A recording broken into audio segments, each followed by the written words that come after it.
Kanadaja gjithmonë ka shitur veten si kushërira europiane e Shteteve të Bashkuara, si dhe një vend po aq i pasur, por më i sigurt, më i drejtë dhe më i qëndrueshëm se Amerika. Por ndërsa shkojmë drejt vitit 2026, kjo ëndër është kthyer në makth. Standardet e jetesës po bien ndjeshëm. Të rinjt po ikin dhe ekonomia po shkatërohet nga një krizë që e bën depresionin e madh të duket i butë. Tani do ju jap disa argumenta pse Kanadaja po vdes, pse fluska e saj e strehimit është bërë kërcënim për sigurinë kombëtare, dhe pse Shtetet e Bashkuara mund të jenë duke u përgatitur për ta sekuestruar, literalisht dhe jo metaforikisht. Për të kuptuar se si arriti Kanadaja këtu, duhet të analizojmë si të jetë një biznes. Edhe pse tani për tani, Kanadaja është një ndërmarrje në dështim. Mendojeni Kanadan si një markë të trashëguar, si një hotel sot me 3 yje, por që ende ofron çmime me 5 yje, sepse jeton për inerci të një reputacioni të ndërtuar 30 vite më parë. Kanadaja është një jurisdiksion me taksa të larta dhe kosto të lartë, që nuk ofron më shërbimet premium ose pagat e larta që dikur justifikonin faturën. Qytetarët kanadezë dhe investitorët e huaj këtë e ndjejnë çdo ditë. Ndërsa Shtetet e Bashkuara gjatë 10 viteve të fundit investuan në inteligjencë artificiale, në makineri dhe kapacitete industriale, Kanadaja e derdhi kapitalin e saj vetëm në strehim. Ndërkaq, statistikat tregojnë se investimi i biznesit për punëtor në Kanada ka rënë, ndërsa në Amerikë u rrit.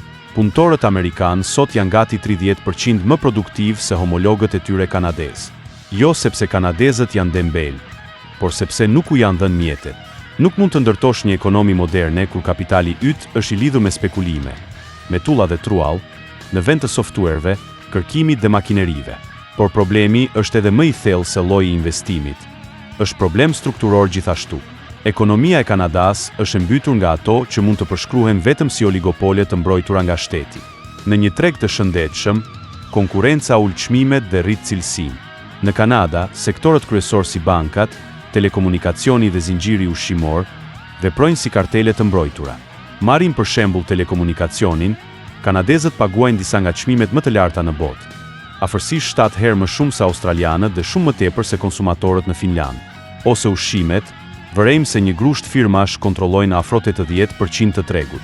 Kjo mungesë konkurrence vepron si një taksë e fshehur. Ju fitoni më pak sepse produktiviteti është i ulët dhe paguani më shumë sepse konkurenca është e paligjshme. Një shtrëngim i dyfisht ky, që po e mbyt klasën e mesme në Kanada, dhe kjo po e çon tek rezultati i pashmangshëm, tek ikja e trurit. Nëse je inxhinier, mjek apo sipërmarrës i ri, në Kanada nuk gjen më vend matematika e llogarive. Por, mund të zhvendoseni në jug të kufirit dhe të fitoni dyfishin e pagës në dollar amerikan. Të paguani taksa më të ulta dhe të blini një shtëpi më të lirë se sa çmimi i një apartamenti në Toronto. Kushtojini vëmendje kësaj që po them tani. Imigracioni nga Kanadaja në Amerikë është rritur me mbi 70 në dekadën e fundit. Dhe nuk ka të bëjë vetëm me numrin e njerëzve që po largohen, ka të bëjë me atë se kush po largohet. Njerëzit që ikin janë ata që Kanadaja nuk duhet i humbas. Ikin ata që fitojnë shumë, ata që ndërmarrin rreziqe dhe që janë inovator. Një vend që ndëshkon suksesin për të subvencionuar stagnacionin nuk është më një vend që ndërton të ardhme. Sa kaq baza e tatim paguesve zvogëlohet, qeveria shtrydh më shumë popullsinë e mbetur për të financuar deficitet në rritje, të cilat vetëm sa shtyn më shumë njerëz drejt largimit. Për 15 vitet e fundit, Kanadaja nuk e ka furnizuar motorin e saj ekonomik, por ka derdhur të gjithë karburantin e saj në furnaltën e quajtur tregu i strehimit. Nëse në Shtetet e Bashkuara pasuritë e paluajtshme përbëjnë afërsisht 20% të investimeve totale kapitale, në Kanada kjo shifër shkon afro 40%. Fillimisht duke si geniale, por tani kanadezëve u ka ardhur fatura. Për të blerë një shtëpi mesatare në Kanada sot, një familje ka nevojë për një të ardhur vjetore për afërsisht $170,000. Në Vancouver, kjo shumë shkon në një shifër marramendse prej $360,000. Por problemi është se të ardhurat mesatare të familjes janë rreth $70,000. Me fjalë të tjera, ëndra kanadeze e pronësisë së një shtëpie është e largët. Me dollarët që në Austin, Texas, mund të blini një rezidence. Në Vancouver merrni një thuajse kasolle. Ndryshe nga Amerika, ku blerësit mund të nënshkruajnë një hipotekë me normë fikse 30 vjeçare dhe të flenë natën të qetë. Kanadaja funksionon me afate 5 vjeçare dhe norma të ndryshueshme. Pra, kur normat e interesit rriten për të luftuar inflacionin, miliona kanadezë shikojnë pagesat e tyre të hipotekës të dyfishoheshin ose edhe të trefishoheshin me kalimin e viteve. Por nëse kanadezët nuk mund të blejnë një shtëpi, çfarë po i mban çmimet kaq të larta? Kjo na çon tek ashtu quajtura mrekulli kanadeze, që është me sa duket pastrimi i parave. Kanadaja ka një imazh global sikur është e sjellshme dhe i bindet ligjit, por në botën financiare, ajo njihet si një nga vendet më të lehta në glob për të pastruar para. Një raport nga British Columbia zbuloi se miliarda dollar, para e zezë, janë kanalizuar përmes pasurive të patundshme kanadeze çdo vit në tregun kanadez. Kompanitë anonime fiktive, shpesh pa pronar të qartë përfitues, kanë rrëmbyer prona në Toronto dhe Vancouver. Megjithatë, paratë e pista janë vetëm gjysma e historisë. Gjysma tjetër është ekonomia brutalisht e thjeshtë, ofertë-kërkesë. Ndërkohë që qeveritë kanë shtrënguar rregulloret për ndërtimin e shtëpive të reja, njëkohësisht kanë rritur kërkesën në stratosferë. Paralelisht me sa më sipër, nga viti 2016, Kanadaja ka pranuar gati 3 milion emigrantë të rinj, një rritje e popullsisë afërsisht sa madhësia e një rajoni të vogël, të gjithë të instaluar në 3 qytetet e mëdha. Imigracioni, kur bëhet siç duhet, është një superfuqi, sjell talente, kapital dhe punëtor të rinj për të kompensuar një popullsi në plakje. Por ajo që po ndodh në Kanada është diçka shumë e ndryshme. Po ndodh ajo që ekonomistët e quajnë kurthi i popullsisë. Ja se si funksionon. Kanadaja ka ndërtuar një model të tërë ekonomik që mbështetet në rritjen e pafundme të popullsisë për të mbështetur prodhimin e brendshëm bruto. Qeveria nuk mund ta përballojë ndalimin e fluksit sepse ekonomia do të tkurrej, por gjithashtu nuk mund ta përballojë ta mbajë atë në funksion, sepse infrastruktura, spitalet, rrugët, strehimi e të tjera po shemben nga presioni.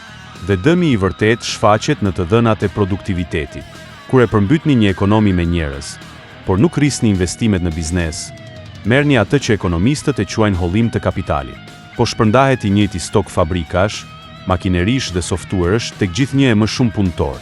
Rezultati është se të gjithë bëhen më të varfër.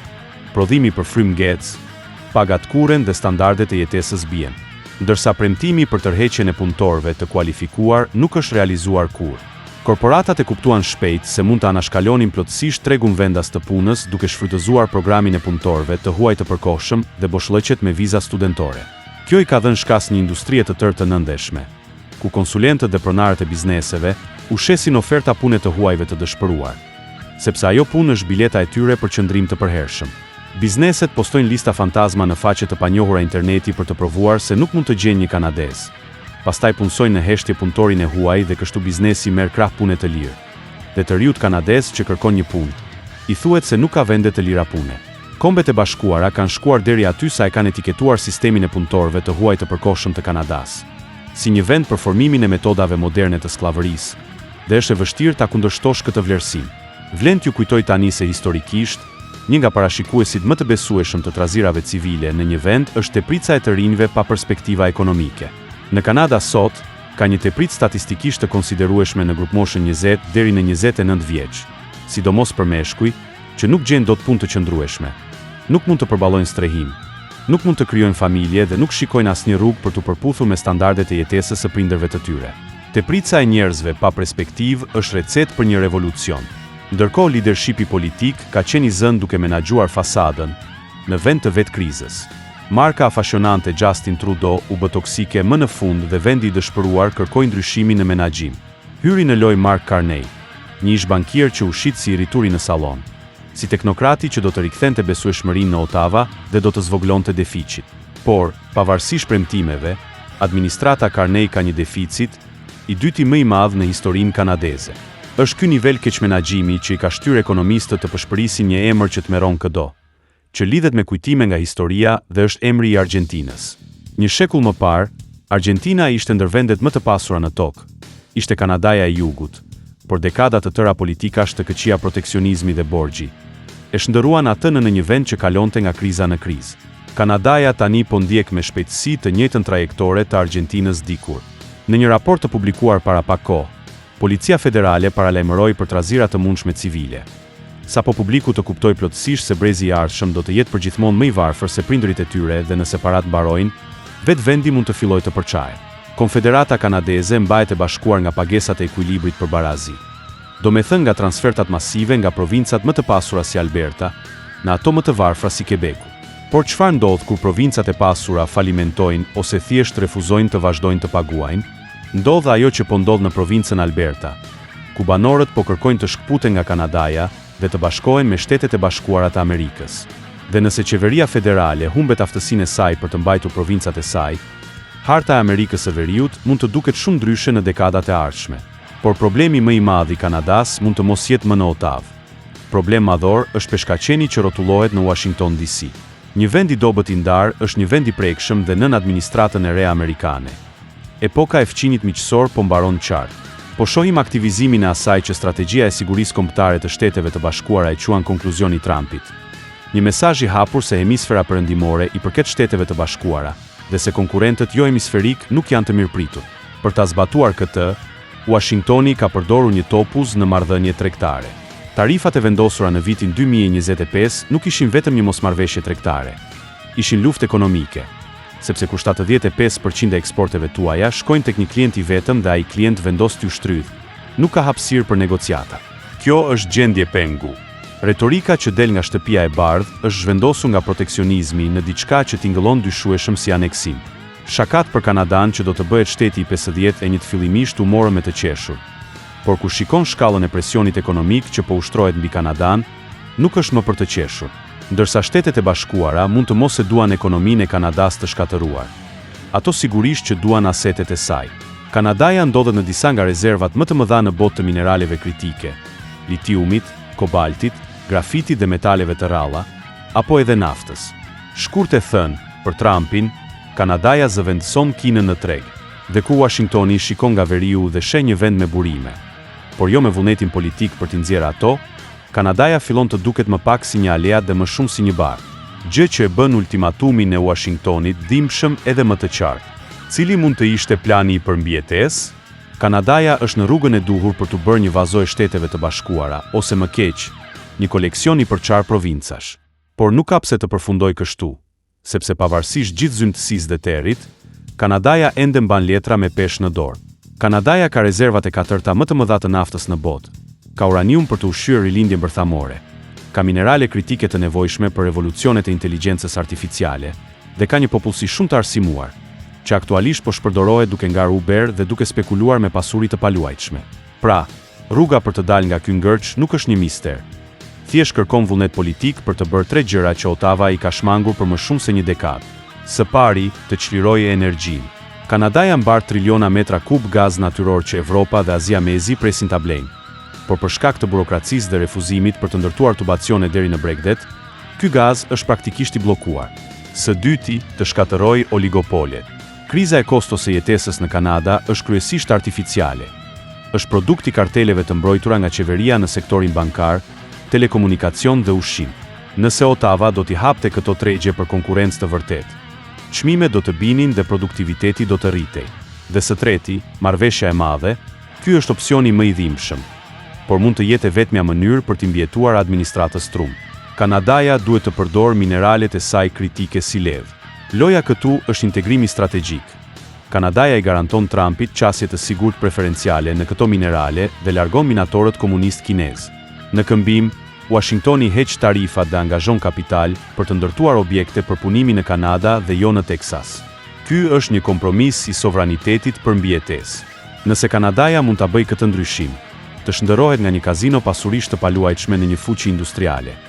Ajo jo vetëm që do të mbjetojë, por mund të lulëzojë si arsenali i energjisë dhe teknologjisë i hemisferës perëndimore. Por nëse refuzon, nëse vazhdon të dyfishojë flluzkat e strehimit, borxhin dhe rënien e menaxhuar, atëherë shpejt do të shpërbëhet, deri dhe do të aneksohet. Por, si për t'i dhënë fundin Kanadas, kryeministri i saj nga Davosi i bënte thirrje Kinës, Pekinit për bashkëpunim, teksa fqin ka Washingtonin. Absurdi nuk ka fund, por edhe shpërbërja duket të jetë e sigurt dhe ndoshta shpëtim për kanadezët që për më shumë se 2 dekada nuk po kuptonin se ku po e çonin Kanadan, politikanët që vetë zgjidhnin. Nëse dëshiron, lër një koment me mendimin tënd lidhur me çështjen që trajtuam. Do të bëhet Kanadaja pjesë e Shteteve të Bashkuara? Mast Channel. Please subscribe.